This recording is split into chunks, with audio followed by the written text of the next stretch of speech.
Hello class 11th. In this video we are going to discuss about the next topic, that is an overview of cell. So as we studied before in previous classes, in class 9th we studies about the structure of cell, जिसमें हमने पढ़ा था कि जो onion पील है, जो onion होता है उसके ऊपर जो आपको एक पीलिंग दिखाई देती है वो पील, ओनियन पील, और जो ह्यूमन चेक है इसको माइक्रोस्कोप के अंडर में हमने देखा था, जिसमें हमें कुछ special type of hexagonal cells दिखाई देती हैं और इन्हीं हेक्सागोनल सेल्स को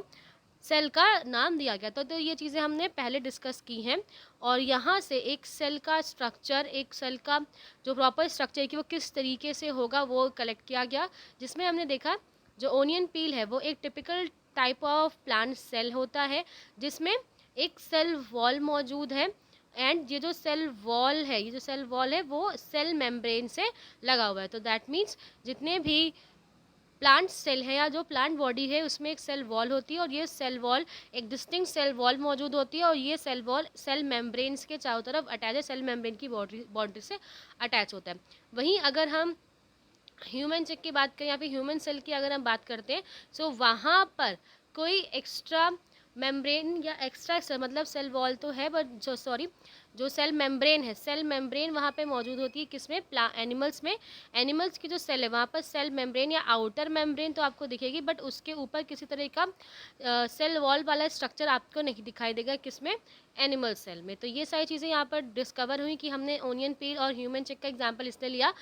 ताकि एक प्लांट सेल और एक एनिमल सेल के बारे में हम बता सकें। तो जो प्लांट सेल है उसमें सेल वॉल मौजूद होती है जो कि सेल मेम्ब्रेन के चारों तरफ मौजूद होती है, बट वहीं जो एनिमल सेल है या जो ह्यूमन सेल होती है उसमें एक आउटर मेम्ब्रेन होता है और उसमें कोई सेल वॉल लाइक स्ट्रक्चर आपको वहाँ पर नहीं दिखाई देगा। After that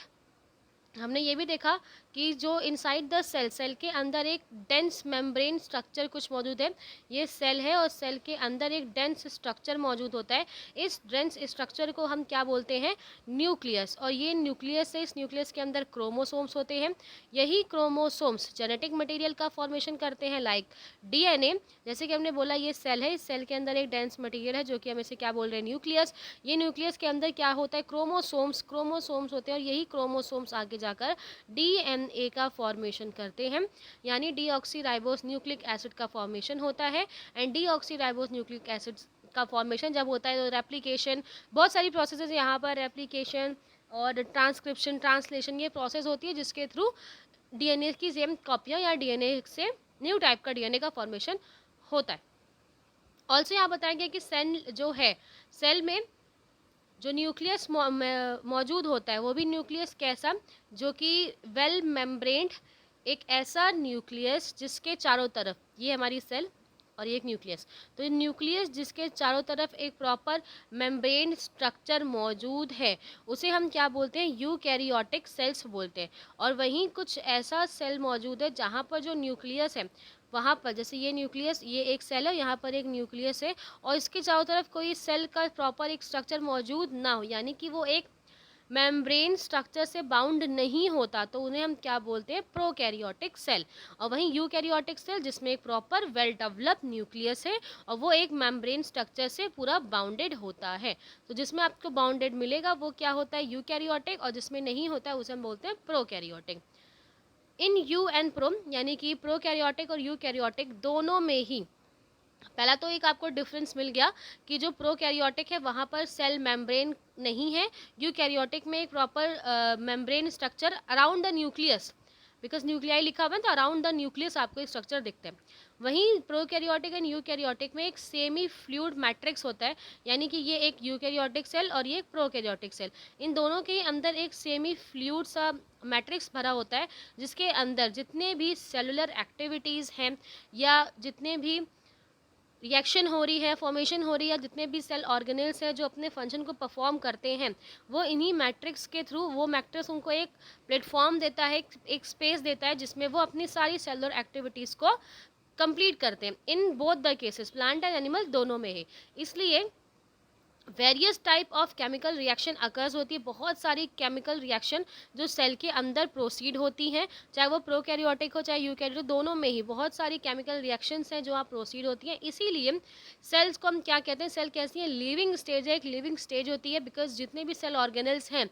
because of chemical activities और सेलुलर एक्टिविटीज़ की वजह से बहुत सारी एक्टिविटीज़ ऐसी करते हैं जिससे जो सेल होती है वो लिविंग स्टेज में होती है, लिविंग फॉर्म में होती है। और अगर ये एक्टिविटीज स्टॉप हो जाती है तो सेल क्या होती है, धीरे धीरे डाई हो जाती है, मर जाती है, ठीक है, खत्म हो जाती है सेल। तो अगर सेलुलर एक्टिविटीज़ हो रही है, और सेलुलर एक्टिविटीज़ के लिए जो साइटोप्लाज्म है वो उन्हें क्या देता है, एक मेन एरिना देता है या फिर एक प्रॉपर प्लेटफॉर्म देता है जिसपे सारी मैट्रिक्स लाइक स्ट्रक्चर होता है वो उनमें, जैसे ये आपका सेल, यहाँ पे न्यूक्लियस, और यहाँ पे ऐसे मैट्रिक्स लाइक फ्लूइड, एक लिक्विड फ्लूइड बना होता है, इसी फ्लूइड में जितने भी सेल ऑर्गेनल्स हैं वो लगे हुए होते हैं, ठीक है, मौजूद होते हैं। Okay, so beside the nucleus, nucleus के अलावा यूकैरियोटिक सेल्स में न्यूक्लियस के साथ साथ, मतलब न्यूक्लियस तो है ही, न्यूक्लियस एक ऐसा स्ट्रक्चर है जो कि जो मेम्ब्रेन से घिरा हुआ है, मेम्ब्रेनस स्ट्रक्चर होता है। उसके अलावा इन केस ऑफ यूकैरियोटिक की बात कर रहे हैं, न्यूक्लियस के अलावा कुछ और भी ऐसे स्ट्रक्चर्स हैं, डिस्टिंक्ट स्ट्रक्चर्स हैं जिन्हें हम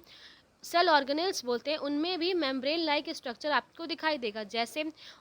हम यहाँ पे एक सेल ऑर्गेनल्स को क्या कह सकते हैं कि around beside the nucleus some other structures also have which also have the outer membrane, और ये सब कहाँ मौजूद होते हैं, inside the cell, that called cell organelles like endoplasmic reticulum, Golgi complex, lysosome, mitochondria, microbodies, work vacuoles, ये सारी चीज़ें आपको कहाँ दिखाई देंगी, इनसाइड द सेल, इसीलिए हमने सेल ऑर्गेनल्स बोलते हैं।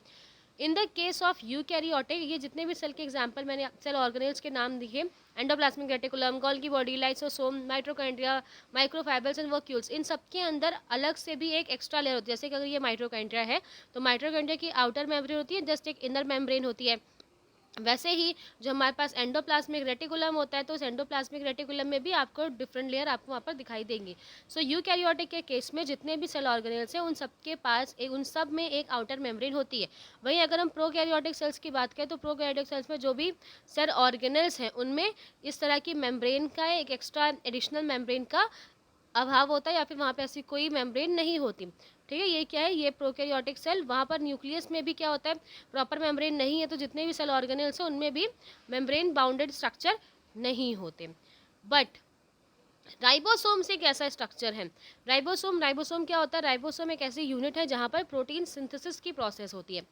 इसके बारे में भी हम एक, जितने भी आपने यहाँ पे सेल ऑर्गेनल्स पढ़े अभी, इन सबको हम एक एक करके स्टडी करेंगे in this chapter. So ribosome एक ऐसा स्ट्रक्चर है जो कि नॉन मेम्ब्रेन स्ट्रक्चर है, प्रोटीन सिंथेसिस में हेल्प करता है, और एक नॉन मेम्ब्रेन स्ट्रक्चर जो कि दोनों में ही मिलता है, यानी यूकैरियोटिक सेल में मिलता है और as well as prokaryotic cell में भी मिलता है। सो अगर एक ऐसा क्वेश्चन आ जाए कि आपको एक सिमिलैरिटी लिखनी हो यूकैरियोटिक एंड प्रोकैरियोटिक में, तो वहाँ पे आप लिख सकते हैं कि राइबोसोम एक ऐसा स्ट्रक्चर है कि जो नॉन मेम्ब्रेन स्ट्रक्चर है, उस पर किसी तरह की मेम्ब्रेन आपको नहीं दिखाई देगी, और ये दोनों में ही मौजूद है, eukaryotic and prokaryotic. Other than within the cell, ribosomes के अलावा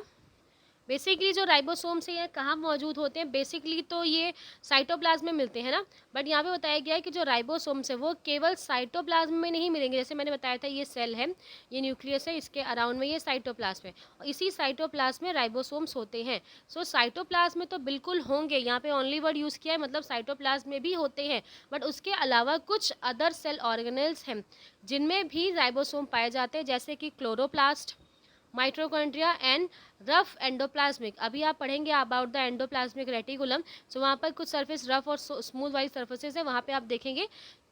ठीक है। सो यहाँ पे बेसिकली बताया जो, अच्छा यहाँ पे प्लांट्स लिखा हुआ है, तो आपको पता है कि जो क्लोरोप्लास्ट है वो सिर्फ प्लांट में होता है, क्लोरोप्लास्ट की वजह से ही लीव्स कैसी होती है, ग्रीन होती है। सो बिकॉज क्लोरोप्लास्ट केवल प्लांट में होता है, इसलिए यहाँ पे मैंशन कर दिया कि क्लोरो, यानी कि जो प्लांट, ये प्लांट है, प्लांट के क्लोरोप्लास्ट में, प्लांट के माइटोकॉन्ड्रिया में, प्लांट के एंडोप्लाज्मिक रेटिकुलम में जो प्रॉपर वेल डेवलप नहीं है पर फिर भी जो पोर्शन वहाँ पे मौजूद है, उनमें आपको राइबोसोम्स मिलेंगे। एंड वहीं अगर आप एनिमल सेल्स की बात कर रहे हो तो एनिमल सेल्स में सिर्फ माइटोकॉन्ड्रिया और रफ एंडोप्लाज्मिक रेटिकुलम है, वहाँ पर आपको क्लोरोप्लास्ट नहीं दिखाई देगा, क्योंकि क्लोरोप्लास्ट सिर्फ प्लांट्स में होता है। So mitochondria and rough endoplasmic reticulum present है इन एनिमल सेल, और इन एनिमल सेल्स के अंतर्गत राइबोसोम्स आपको मिलते हैं सेल। तो ये राइबोसोम्स बहुत इंपॉर्टेंट हैं, साइटोप्लाज्म में भी मौजूद होता है और ऑल्सो माइटोकॉन्ड्रिया और रफ एंडोप्लाज्मिक रेटिकुलम में भी पाए जाते हैं। एनिमल्स, कुछ ऐसे भी एनिमल्स हैं, सी जितने भी एनिमल्स जैसे मैंने आपको बताए अभी यहाँ, तो जितने मैंने अभी आपको बताया ऑर्गेनल्स, उसमें क्या थी, वो सारे ऑर्गेनल्स सेल मेम्ब्रेन थे या नहीं थे जो फर्दर वर्क करते, बट एक ऐसा एक और specially in cells, animal cell, plant cell की बात नहीं कर रहे, एनिमल सेल में एक ऐसा नॉन मेम्ब्रेन स्ट्रक्चर मौजूद है जो सेल डिवीजन में हेल्प करता है, जिसे हम क्या बोलते हैं, सेंट्रियोल। तो अगर आपको ये क्वेश्चन पूछा जाए कि एनिमल सेल में कोई दो ऐसे और सेल ऑर्गेनल्स के नाम लिखिए जिन पर कोई मेम्ब्रेनस स्ट्रक्चर नहीं होता, तो पहले क्या हो गया, राइबोसोम, बिकॉज राइबोसोम दोनों के ही केस में होता है, दोनों में, प्लांट और एनिमल दोनों में, जिसमें कोई लेयर नहीं होती। और दूसरा सेंट्रियोल, जो सेंट्रियोल मौजूद है जो कि सेल डिवीजन में हेल्प करेगा, ये सेंट्रियोल और राइबोसोम दोनों ही एनिमल सेल में मौजूद है, जिनमें कोई मेम्ब्रेनस स्ट्रक्चर आपको नहीं दिखाई देगा। इसके अलावा जितने भी सेल ऑर्गेनल्स हैं उन सब में मेम्ब्रेनस स्ट्रक्चर होता है, और बेसिकली ये हेल्प किस में करता है, ये हेल्प करता है in cell division. Cells are greatly differ in size and activities. Cell, बहुत तरह की सेल आपने देखी होंगी, उन सब का साइज शेप बहुत ज़्यादा अलग अलग होता है। जैसे कुछ एग्जांपल्स यहाँ पर दिए, माइकोप्लाज्मा, माइक्रोप्लाज्मा एक स्मॉलेस्ट सेल है जिसकी जो लेंथ है वो 0.3 म्यू मीटर इसकी लेंथ है। वहीं कुछ बैक्टीरिया का एग्जाम्पल दिया गया है, जिस बैक्टीरिया की जो लेंथ है वो 3 से यानी 3 to 5 म्यू मीटर तक की लेंथ होती है, मतलब बहुत स्मॉल सेल्स भी होती हैं। एंड वहीं कुछ लार्जेस्ट सेल्स होती है, जैसे एग ऑफ ऑस्ट्रिच, ऑस्ट्रिच का जो एग होता है वो कैसा है, वो एक लार्जेस्ट सेल का एग्जाम्पल है। Also in case of multi cellular organism है, जिसमें कि क्या है, जैसे कि रेड ब्लड सेल्स, इनमें जो रेड ब्लड सेल्स होते हैं, इनमें क्या होती है, रेड ब्लड सेल्स में जो इनका डायमीटर है वो कितना होता है, अराउंड 7.0, या फिर जिसे हम 7 भी बोल सकते हैं, 7 म्यू मीटर डायमीटर की क्या होती है,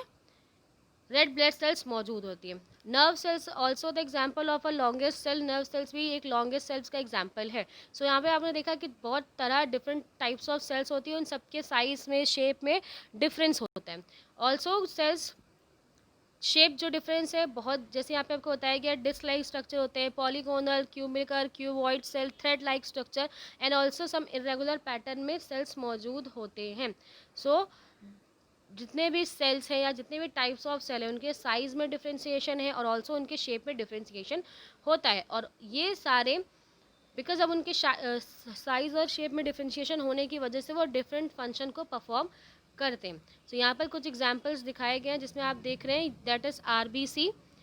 रेड ब्लड सेल्स होती है, ये राउंड और कॉन्वेक्स शेप की होती हैं। वही ब्लड सेल्स है जिन्हें हम, यहाँ पे कुछ अजीब से स्ट्रक्चर है, एक अमीबॉइड स्ट्रक्चर आपको दिखाई दे रहा है, अमीबा इम्बॉइड, दैट मीन्स का कोई शेप, पर्टिकुलर शेप नहीं होता, तो एक अमीबॉइड स्ट्रक्चर है। ये क्यूबुलर सेल्स होती है, आपने टिश्यू वाले चैप्टर में इन्हें पढ़ा है। नर्व सेल्स जिसे भी हमने पढ़कर आए, जिसकी इसका भी स्ट्रक्चर क्या है, अलग होता है। ये ट्रैकेट्स होते हैं जो कि प्लांट्स में मौजूद हैं, एंड ये माइक्रोफाइल सेल्स मौजूद हैं, ये भी प्लांट्स के अंदर मौजूद होती हैं। तो यहाँ पर आपने पढ़ा कि सेल के अंदर different kinds of cell organelles मौजूद होते हैं, एंड ऑल्सो जो सेल है उसका साइज और शेप में बहुत डिफ्रेंशिएशन होता है।